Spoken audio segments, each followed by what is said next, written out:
Setelah sebelumnya saya sudah membahas Boruto to Blue Vortex chapter 36 versi ofisial. Sekarang saatnya saya review chapter itu. Banyak sekali momen menarik yang akan menimbulkan perdebatan dan juga menciptakan teori liar di kalangan penggemar. Jadi tanpa lama-lama lagi kita langsung masuk saja ke pembahasannya. Let's go!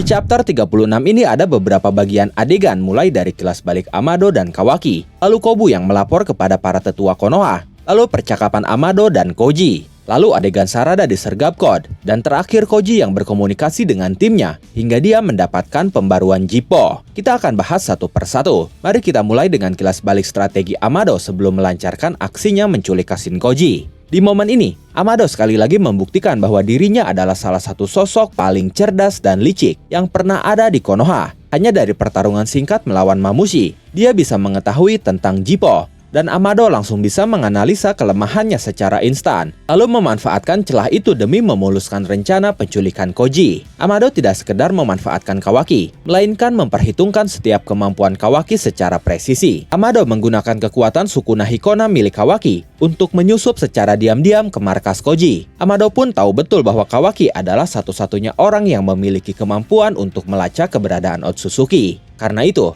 dia menanyakan informasi mengenai keberadaan Boruto. Begitu Kawaki menginformasikan bahwa Boruto sedang berada di Konoha, Amado langsung menyadari bahwa inilah waktu yang paling tepat untuk bergerak. Alasan utamanya adalah jika Boruto berada di sisi Koji, maka akan ada kekuatan besar yang melindungi Koji. Amado paham betul bahwa saat ini Kawaki seorang diri tidak akan mampu menandingi Boruto. Oleh karena itu, momen saat Boruto terpisah dari Koji adalah celah emas yang tidak boleh dilewatkan. Sebagai pelengkap strateginya, Amado melakukan kalkulasi waktu yang sangat teliti. Dia menyadari bahwa pembaruan Jippo terakhir kali terjadi 4 hari sebelum pertempuran melawan Mamushi. Artinya dalam rentang waktu krusial itu, Koji sama sekali tidak tahu masa depan apa yang akan terjadi, termasuk tentang rencana apa yang sedang disusun oleh Amado itu. Ketidaktahuan Koji ini menjadi senjata pamungkas yang sukses dimanfaatkan oleh Amado untuk melumpuhkan dan menculiknya tanpa perlawanan yang berarti. Di adegan selanjutnya, kita ditunjukkan situasi Shikamaru yang terancam. Kecurigaan Kobu pada Shikamaru kini makin menjadi-jadi. Dia sangat yakin kalau Shikamaru adalah pengkhianat yang diam-diam membantu Boruto. Buktinya sudah sangat jelas bagi dia, mulai dari proses interogasi Shikamaru yang tiba-tiba terganggu, ditambah dengan kemunculan Boruto yang secara ajaib bisa menyelamatkannya begitu saja. Tapi uniknya, Kobu sama sekali tidak sadar dengan apa yang sebenarnya terjadi pada dirinya sendiri. Dia tidak pernah curiga kalau ada keterlibatan anggota klan Yamanaka, sosok yang paling masuk akal di balik momen saat dia kehilangan kesadaran, serta berbagai kejanggalan aneh lainnya. Mungkin hal ini karena Kobu bukanlah seorang shinobi, jadi dia tidak terlalu mengerti tentang sebuah jutsu. Posisi Shikamaru kini benar-benar berada di ujung tanduk. Karirnya sebagai Hokage terancam hancur, dan dia berisiko besar akan dipecat dari jabatannya. Lalu, apa jadinya jika Shikamaru benar-benar lengser dan tidak lagi menjabat sebagai Hokage? Ada beberapa dampak fatal yang akan terjadi.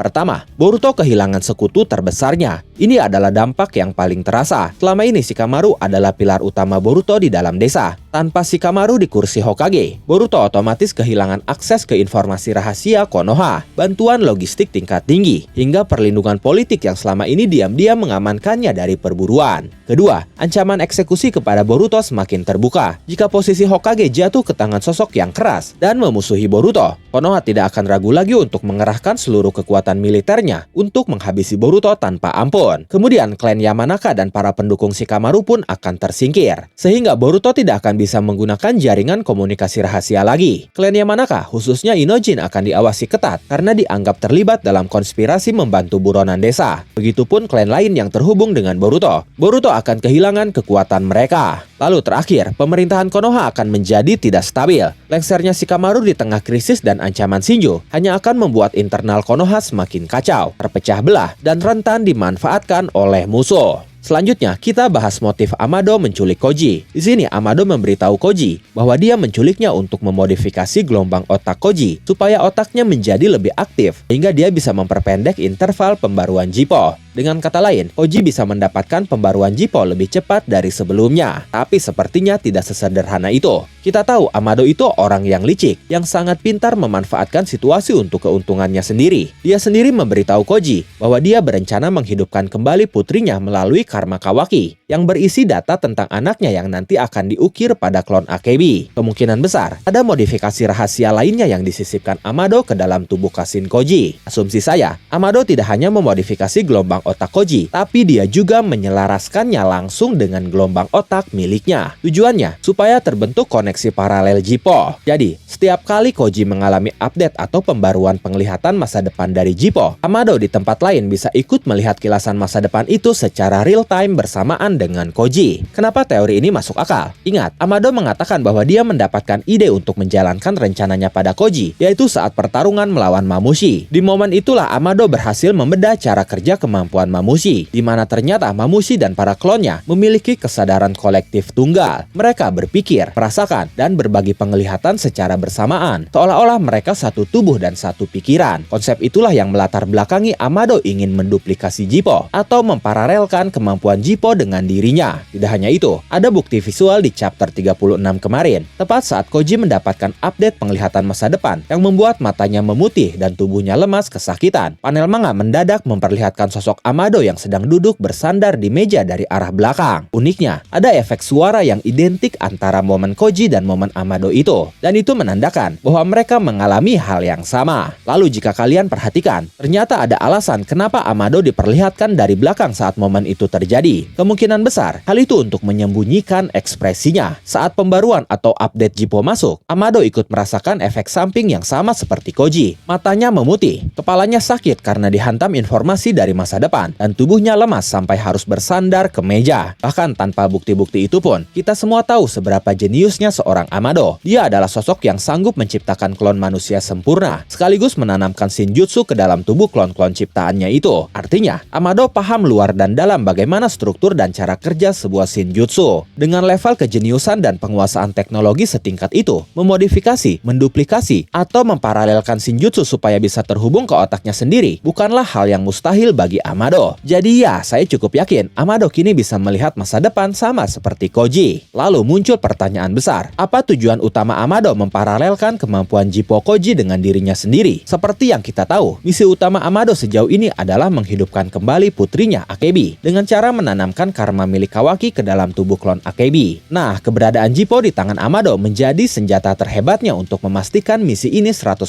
berhasil. Dengan memiliki akses ke Jippo, setidaknya ada 4 alasan strategis kenapa Amado melakukan hal itu. Pertama, dia bisa mengendalikan dan memanipulasi Kawaki tanpa perantara. Kawaki adalah kunci utama rencana Amado. Jika Amado melihat masa depan, di mana tindakan Kawaki justru melenceng atau mengacaukan rencananya, Amado bisa langsung bergerak dari balik layar. Dia bisa menyusun strategi baru untuk memanipulasi Kawaki, supaya mengambil keputusan yang sesuai keinginannya. Semua itu bisa dia lakukan secara mandiri tanpa perlu bergantung atau berkomunikasi lagi dengan Koji. Selain itu, kita tahu Amado orang yang hati-hati. Dia tidak pernah percaya pada siapapun, termasuk pada Koji. Amado adalah tipikal paranoia yang selalu punya backup plan. Dia tahu Koji punya agenda sendiri untuk menyelamatkan dunia bersama Boruto. Jika Amado hanya mengandalkan laporan dari Koji, Koji bisa saja berbohong atau menyembunyikan informasi penting darinya. Dengan memiliki Jippo secara langsung, membuat Amado memegang informasi mentah tanpa filter dari Koji. Kemudian, Amado bisa mengantisipasi langkah bahaya dari Eida, Daimon, dan juga Shinjo. Amado menyadari di sekelilingnya ada ancaman besar yang mengintai, mulai Senrigan milik Eida, kekuatan Daimon, hingga ancaman Shinjo. Dengan melihat alur masa depan, Amado bisa terus berada satu langkah di depan mereka, menghindari momen di mana dia terpojok, serta memastikan dirinya dengan menjadi papan catur utama di dalam desa Konoha. Tidak hanya itu, Amado pun bisa memilih timeline terbaik untuk membangkitkan AKB. Jippo memperlihatkan ribuan kemungkinan masa depan. Bagi Amado yang perfeksionis, dia butuh melihat timeline spesifik di mana proses penanaman karma Kawaki ke AKB berhasil tanpa adanya efek samping fatal atau intervensi dari pihak luar. Oke, pembahasan mengenai Amado kita tahan dulu, karena sekarang kita perlu menyoroti topik penting lainnya, yaitu Sarada dan kegagalan rencana Boruto. Rencana itu bisa gagal total karena Boruto terlalu meremehkan Code. Dia tidak memperhitungkan bahwa Code memiliki kemampuan mendeteksi cakra miliknya melalui simbol yang dia berikan kepada Sarada. Berkat modifikasi pada tangannya yang sempat putus, Code kini dibekali fitur pelacak khusus. Kegagalan rencana ini juga membuka jalan bagi pertanyaan lain, yaitu kenapa Borushiki bisa muncul dalam kilasan penglihatan masa depan milik Koji. Lalu apakah wujud itu dikendalikan penuh oleh Momoshiki atau justru Boruto yang memegang kendali? Pertanyaan ini sangat beralasan mengingat Boruto sebelumnya sudah menjalin kesepakatan dengan Momoshiki untuk bisa menggunakan kekuatannya sebanyak yang dia inginkan. Ada kemungkinan dalam timeline buruk itu, Boruto terpaksa mengaktifkan wujud itu secara sadar demi menghadapi situasi yang semakin tak terkendali setelah rencananya gagal. Misalkan dia terpaksa harus menghadapi Jura dan Hidari sekaligus. Tapi di sisi lain, kesepakatan dengan Momoshiki tetaplah seperti bermain dengan api. Ketika situasi semakin kacau dan keselamatan Sarada terancam, batas emosional Boruto bisa goyah dan kekuatannya berpotensi meluap melebihi batas toleransi tubuhnya. Walaupun proses reinkarnasi terhenti, jiwa Momoshiki tetap menyatu sepenuhnya di dalam tubuh Boruto. Momen ketika Boruto kehabisan cakra total saat bertarung melawan Code atau Jura dan juga Hidari bisa menjadi celah bagi Momoshiki untuk melanggar kesepakatan dan merebut kendali tubuh Boruto secara paksa. Dalam Jippo milik Koji, kemunculan wujud ini diperlihatkan sebagai salah satu timeline terburuk yang wajib dicegah karena entah itu dikendalikan oleh kesadaran Boruto yang terdesak maupun dominasi penuh dari Momoshiki. Kebangkitan wujud itu di tengah krisis Shinju hanya akan membawa ancaman kehancuran yang jauh lebih besar bagi dunia ninja. Bagaimana menurut kalian tentang chapter kali ini? Silakan tulis dan diskusikan pendapat, asumsi, spekulasi, dan teori kalian di kolom komentar. Oke, terima kasih sudah menonton video ini sampai akhir. Mohon maaf jika ada kesalahan dalam narasi maupun dalam terjemahan dan penyebutan istilah asing. Tetap nantikan konten Boruto dan konten menarik lainnya hanya di Animangatik. Sekali lagi terima kasih dan sampai jumpa di video selanjutnya.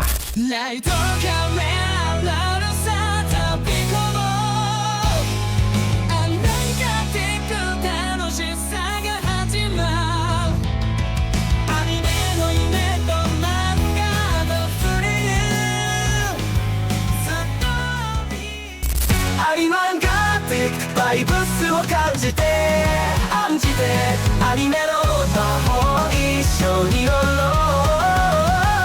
漫画のページがめくれて生き生きと旅に参加して私たちと共に